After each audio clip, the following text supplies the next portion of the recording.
want to kiss you. Alex, don't do this. Why?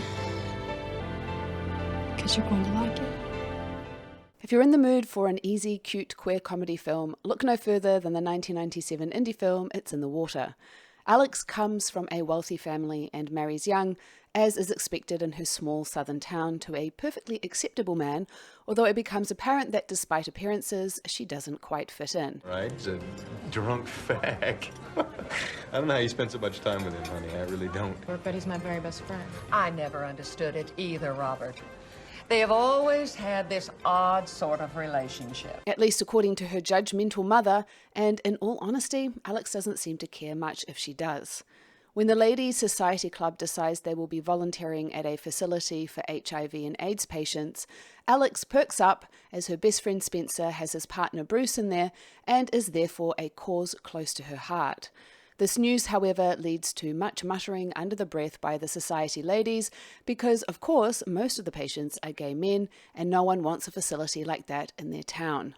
As Alex joins those who seem at first less homophobic on a tour of the facility, she runs into her best friend from high school, Grace. Oh my God! Are you working here? I didn't even know you were living back in Azalea Springs. Who has recently moved back in with her mother with her 2 kids following the separation from her husband. You look great. Doesn't she look great, Spencer? Gorgeous. Alex, you look as beautiful as ever. Delighted to reunite, Grace invites Alex over for dinner, and Alex is then shocked to find out that Grace left her husband for an unexpected reason. Her name was Sarah. Get out. I'm glad you told me. Just, gave me a hell of a lot to think about, that's all. Sending Alex into a tailspin. Spencer, it totally blew me away. It's just that she was my best friend in high school, and I think I should have seen a sign or something. The movie also has a gay love story that runs parallel about Mark. He works for the town newspaper and strongly objects to his father, who runs the paper, printing that the reason why some people in the town are queer is because it's in the water. A silly rumour started up by Spencer at a ball where he gets very drunk and starts talking nonsense. The reason why we're all that way, and trust sister, there are plenty of us, is because it's in the water. That nonetheless gets traction amongst bigoted townfolk, which causes a minor panic that the water is tainted with gay. Mark himself is a gay man who has been in deep denial and is going to a church group for men with same-sex attraction on his father's behest. When he meets a newcomer who stumbles into the group by accident, he is smitten, and perhaps it'll be the thing to push him to finally break free from his father's expectations. The 2 love stories are simple but still enjoyable. This is the kind of film that is dealing with some real themes: homophobia, Those poor families who have to put up with those children that turn out like that and stay in town. Oh, they just must want to die of embarrassment. a conversion group, And the wisdom to stay out of gay bars. ignorant, judgmental and righteous townfolk, and AIDS. We didn't know you were back in town. Well, you're not working in this place, are you? But told through a comedy lens which helps soften the harsher edges. So while it does touch on serious themes, it's not heavy and allows for a lightness and a certain touch of camp to shine through. I think you could call it a rom-com, though it doesn't fully follow the typical formula in execution. Firstly, because it has 2 or more less equally weighted love stories developed side by side, which is not typical, but also because the overarching story is more about Alex and Mark finding strength in their identities through their respective love stories to break away from expectations placed upon them to live heterosexual lives. I'll admit I am biased towards the Alex and Grace love story. It's established from the first that Alex has always been a bit different. What shoes are you wearing, young lady? They do not go with this outfit. What were you thinking of? She seems to choose shoes that are too radical for the milieu she moves in, at least according to her mother, who likes to police Alex on her shoe choices.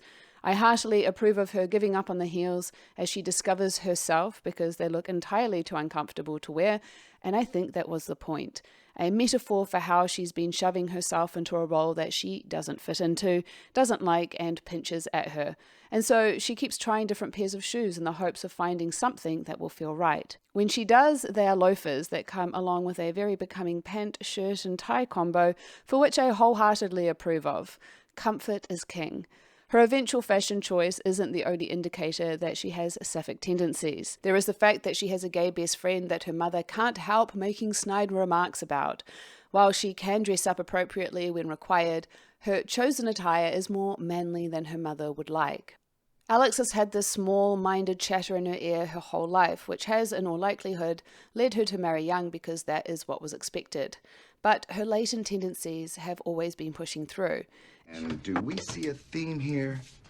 Spencer, you are not saying that all these men are gay, are you? It seems that Spencer is quite aware of Alex's tendencies, if only because she kept dating all the gay boys in high school and college, and in all likelihood she settled down with the first man who wasn't gay. She is now quite bored with her husband. And we never make love.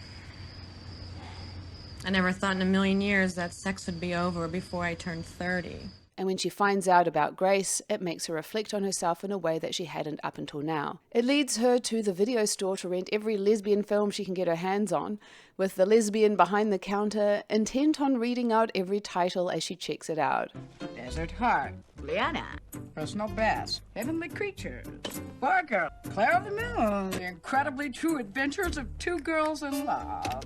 I enjoyed that sequence quite a bit, I do have to say. So relatable. The romance that develops between Alex and Grace is sweet and organic. I thought the chemistry worked well, even if I thought they rushed Alex's journey, because between Mark's love story and the townsfolk homophobia storyline, it meant it didn't quite get the space to breathe. It's not necessarily a bad thing. I still enjoyed it, but they did also go from kissing to sleeping together without a great deal of build-up, and then it was straight to them, I guess, spoilers for this part, it went straight to them being in what seemed a pretty committed relationship. So, if you were wondering if it has a happy ending or not, well, it does. But I don't think that's too much of a surprise. I wouldn't have minded a bit more story for Alex, as it was a bit truncated, and same could be said for Mark's love story. I probably would have minded less if the actors playing the mother and the grating ex-cheerleader Sloane, Alex and Grace's high school nemesis, had toned down their performances a tad. Their roles were meant to represent the cashy, shallow, judgmental townfolk, but ironically they ended up being more camp than the queer people themselves. Maybe that was the point, to highlight the ridiculousness of their attitudes.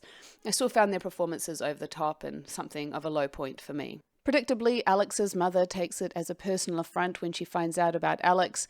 In fact, the entire town is made privy to it because Sloane, who is a variation of Alex's mother, spreads it all around town. So even if Alex had wanted to keep things quiet, she can't.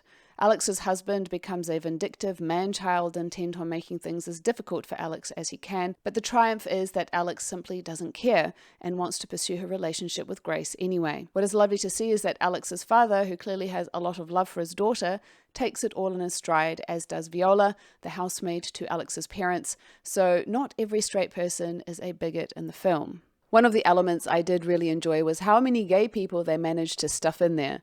Whether it was the hairdresser that had to listen to Alex's mum spurting homophobic comments, the gay men at the conversion group led by a priest who was organising a protest outside the clinic by day with a bunch of the most lackluster protesters I have ever heard, and then dressing up in leather to go to a gay club at night. There is the lesbian at the video store, and the token black character Viola has a gay son who does drag, which we get a cameo of too. This helps somewhat to counteract the very conventionally attractive, straight-seeming lead lesbian and gay characters and their respective love interests. Diversity of the queer community is limited and left to supporting characters, although they do tend to fall into stereotypes, and in this way this film feels of its time.